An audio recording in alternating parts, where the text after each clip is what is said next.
De toutes les villes touchées par les inondations au Pakistan, Raipur n'atteint 41 000 habitants, l'équivalent de la population d'Angoulême, est l'une des plus sinistrées.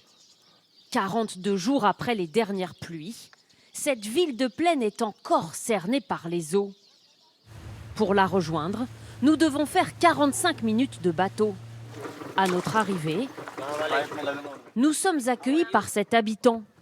Propriétaire de cette station-service, il ne reconnaît plus sa ville, complètement dévastée.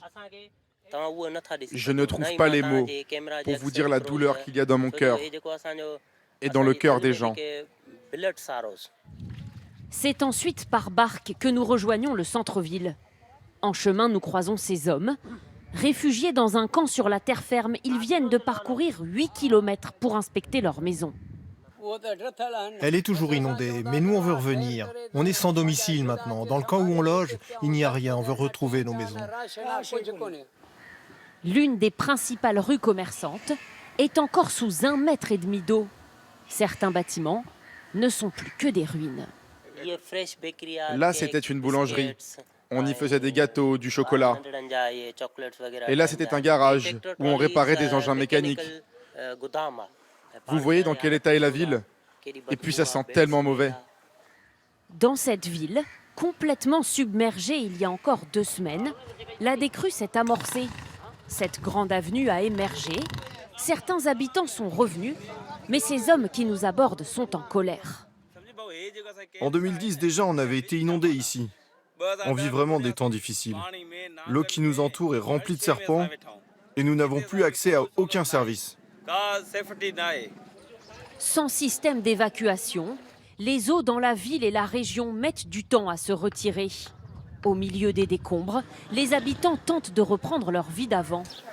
De son logement encore inondé, cet homme vient de sauver son linge de maison qu'il fait sécher au soleil.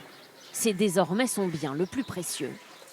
Je veux mettre ça en sécurité parce que c'est tout ce que je vais pouvoir léguer à mes filles.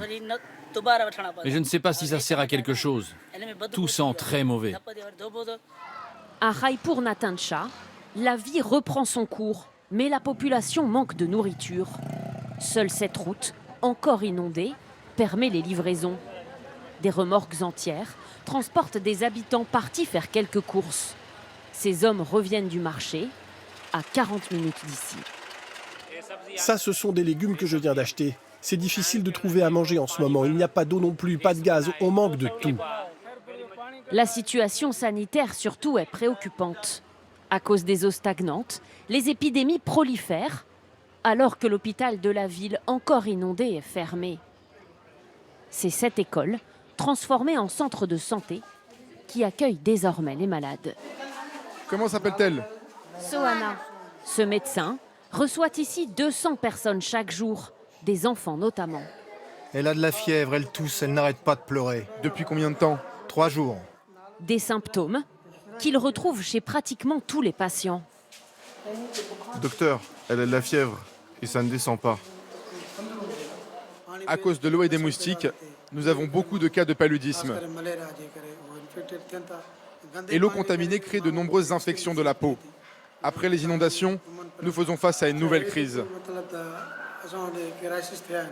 Depuis la décrue et le retour progressif des habitants, au moins 8 personnes ici sont mortes dans la ville de Raipur Natancha d'une maladie liée aux inondations.